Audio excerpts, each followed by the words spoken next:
I knew something was wrong the moment the door locked behind me. I grabbed the handle and pulled as hard as I could, but it would not move. I shouted for help, yet only my own voice echoed through the empty room. My name is Ethan, and I worked for a company that inspected old houses before they were repaired and sold. That morning, my manager sent me to check an abandoned property that had been empty for years. My job was simple: walk through the house, write a report, and leave before noon. Instead, I found myself trapped inside a small, dusty room with no phone signal, no way out, and a strange feeling that someone else was already inside the house, quietly waiting for me. I forced myself to stay calm. Panic would only make things worse. I searched every corner of the room, hoping to find another exit. There was an old wooden shelf, a broken chair, several dusty boxes, and a small window covered with dirt. I pushed the window with all my strength, but it would not open. It seemed to be painted shut years ago. I checked my phone again. Still no signal. As I turned away, I noticed something strange. The shelf was not touching the wall completely.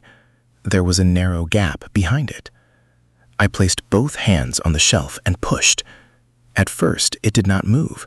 Then, little by little, it slowly slid across the floor, revealing a small metal door hidden inside the wall. I stared at the small metal door for several seconds.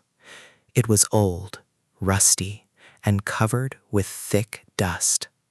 There was no handle, only a tiny keyhole.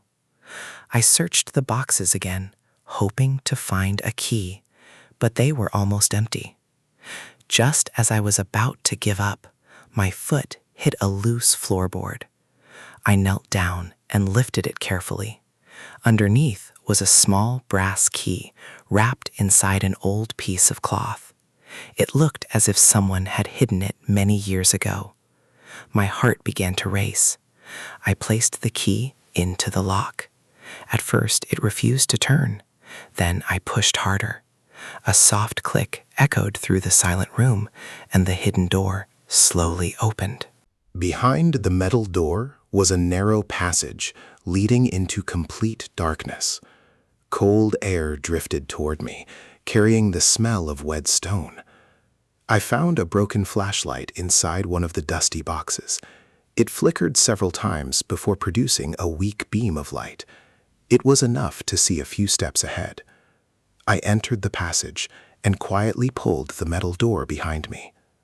The tunnel was narrow, and the walls were rough with age.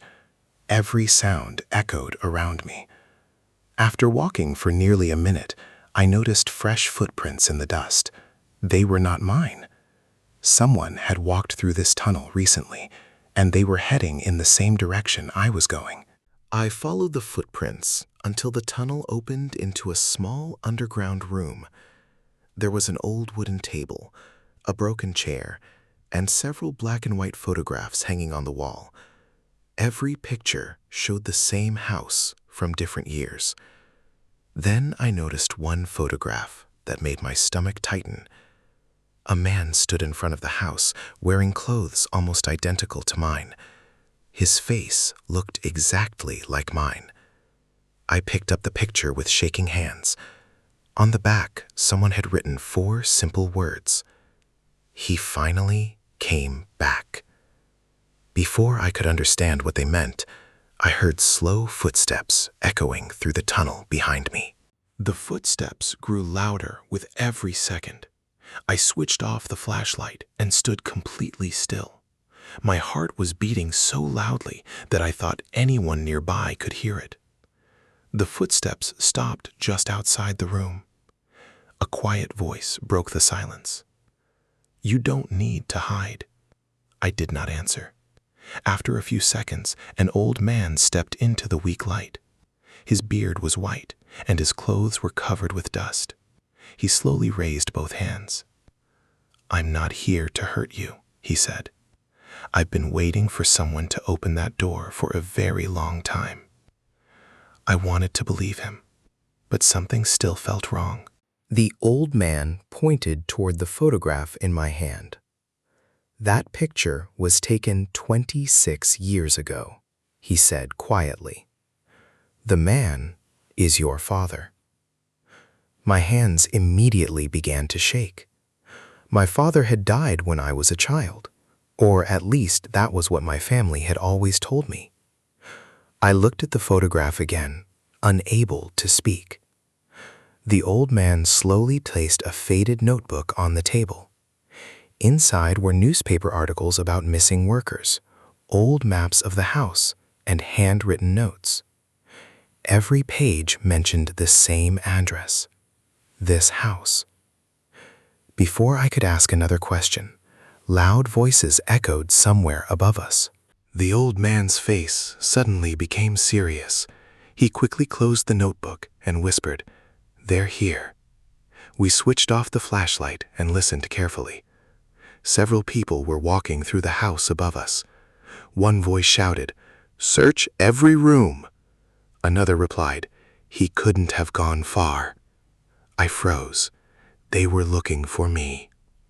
The old man grabbed my arm and led me through another narrow passage hidden behind the wall.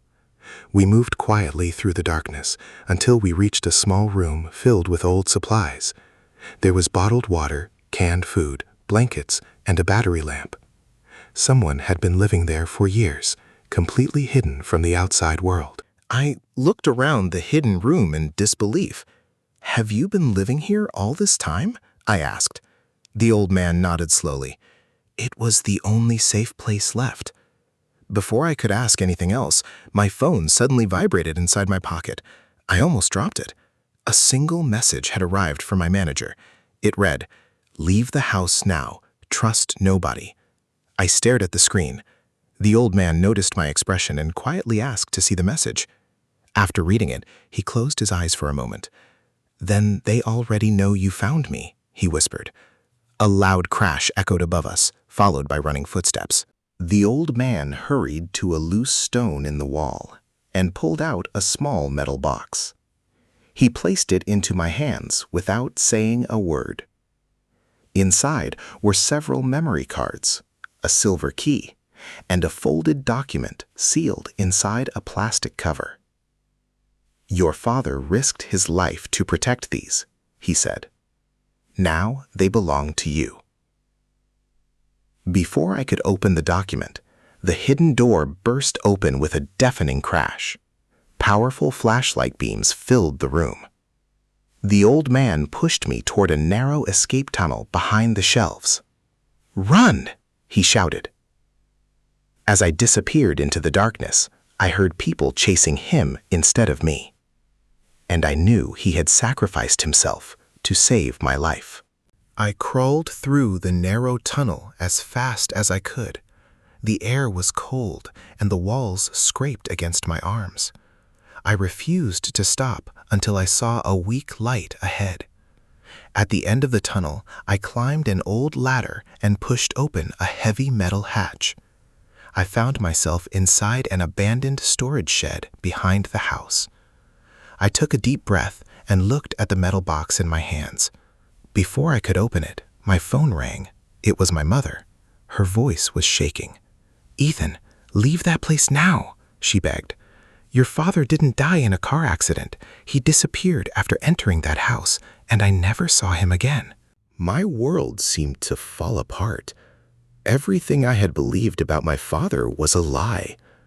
As I walked toward my car, I noticed a black SUV parked across the street.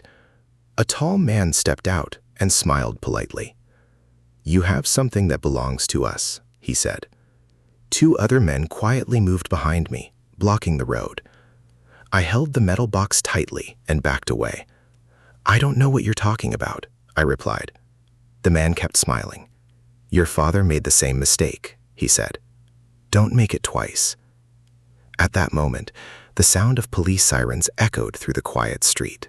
The three men quickly returned to their vehicle and disappeared before the police arrived. An officer walked toward me and asked if I was Ethan Collins. My manager had reported that I was missing. I told the police about the hidden tunnel and the strange rooms underground. Several officers searched the entire house for hours. They found the passage exactly where I described it. They found the underground rooms as well, but there was no sign of the old man. The food, blankets, and personal belongings had all disappeared. It looked as if nobody had lived there for years. Even the footprints in the dust were gone. The police examined the memory cards inside the metal box. They contained thousands of documents, photographs, voice recordings, and financial records connecting powerful people to crimes committed over many years. Within weeks, several important arrests were made. News channels reported the story across the country, but nobody mentioned the old man. According to official records, no one matching his description had ever been found. I kept wondering if he had escaped before the police arrived, or if someone had helped him disappear once again. Either way, without him, none of the evidence would ever have reached the outside world. A few weeks later, my mother opened an old wooden box she had hidden for years. Inside was a photo album that belonged to my father. As I turned the pages, I suddenly froze. One photograph showed my father standing beside a younger version of the old man from the tunnel.